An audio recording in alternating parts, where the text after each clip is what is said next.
grave question, qu'est-ce que la gauche et la droite? Qu'est-ce que sont la gauche et la droite? Il y a des choses, c'est des choses qui sont apparemment évidentes. Ils disent oui, ça c'est de gauche, ça c'est de droite, etc. Mais je trouve que les définitions sont à revoir.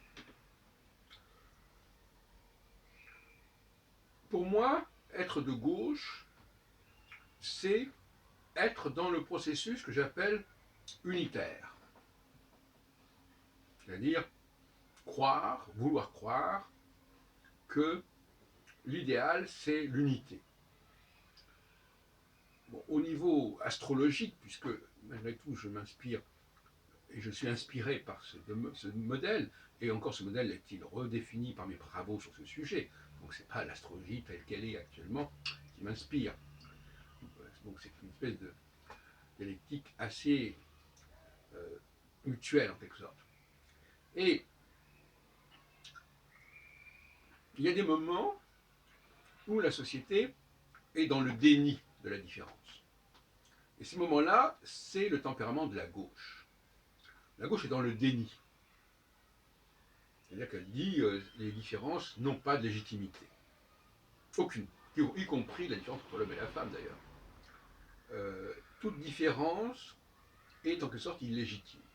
Toute affirmation de différence n'est que la volonté de perpétuer une situation anecdotique, conjoncturelle, de la perpétuer indéfiniment et illégitimement. A contrario, la droite, être de droite, c'est considérer qu'il y a une dualité qui ne saurait être contestée ou relativisée. Et qu'il faut l'assumer, et que ce n'est pas bon de mélanger les choses qui sont différentes au nom d'une unité, justement, qui est considérée comme un leurre, sinon comme une utopie. Donc voilà, très rapidement, les éléments que je voulais signaler. Et l'intérêt, évidemment, de ce modèle, c'est qu'il s'articule sur une cyclologie. Or, on sait très bien que la politique s'articule sur une cyclologie. Donc c'est tout à fait approprié. Il y a des moments qui sont favorables à un état d'esprit unioniste et des moments qui sont favorables à un esprit plutôt différenciateur. Et ces moments, si l'on s'adapte, si l'on sait se servir de l'outil que j'ai reconstruit qui s'appelle le cycle astral, ces moments peuvent être datés avec une certaine précision, un peu comme une météorologie en quelque sorte, ou comme une sismologie. Et le passage de la phase de conjonction à la phase de disjonction peut être étudié, peut être suivi sur des graphiques, mais aussi tout simplement dans le ciel, puisque ça correspond au rapprochement de Saturne avec une des 4 étoiles fixes royales que sont Aldébaran, Antares, Pomalo et Régulus. Donc on voit à quel moment la planète se rapproche de l'étoile et à quel moment elle s'en éloigne. Quand elle s'en rapproche, ça favorise la démarche de gauche. Quand elle s'en éloigne, ça favorise la démarche de droite. Et donc, effectivement, on pourrait vérifier, jusqu'à un certain point, que les moments qui sont favorables à la gauche ou favorables à la droite correspondent respectivement à des processus de conjonction ou de disjonction. Voilà donc quelque chose qui me paraît intéressant et qui vient compléter, heureusement, c'est bon qu'on puisse dire, les travaux de Michel Gauquelin et de sa femme éventuellement Françoise Gauquelin. On ne peut pas comprendre la notion de gauche et de droite sans reconnaître en quelque sorte une lutte des classes, une lutte entre le haut et le bas,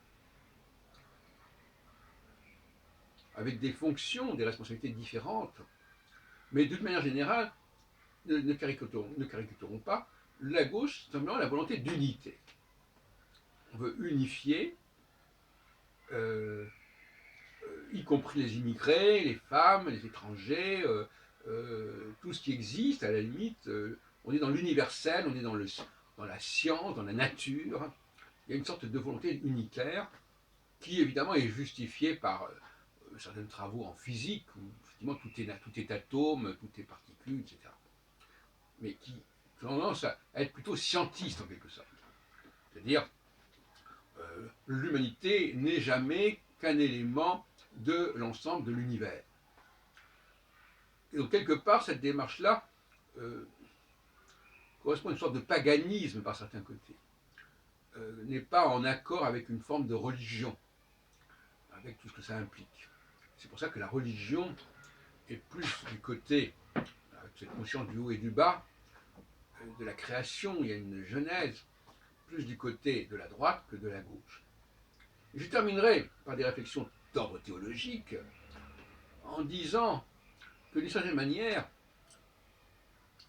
l'état normal des choses, c'est l'état de différenciation.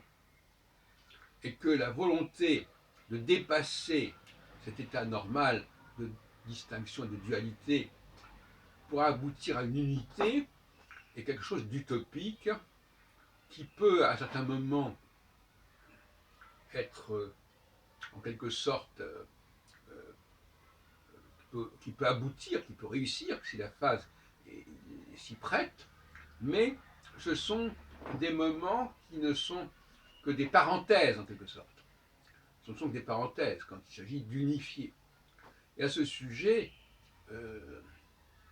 paradoxalement, j'écoutais ce matin une émission à la radio et on disait le Parti communiste, autrefois il y avait une cohabitation entre l'élite et le peuple. Et maintenant l'élite a abandonné le Parti communiste. On pourrait dire ça sur notre plan. On pourrait dire ça d'ailleurs dans le milieu astrologique où effectivement l'élite, il n'y a plus d'élite du milieu astrologique, il n'y a que la base. Et c'est fâcheux. Alors effectivement, ce refus de la dualité peut aboutir à la suppression de la dualité. On peut passer du déni à la suppression.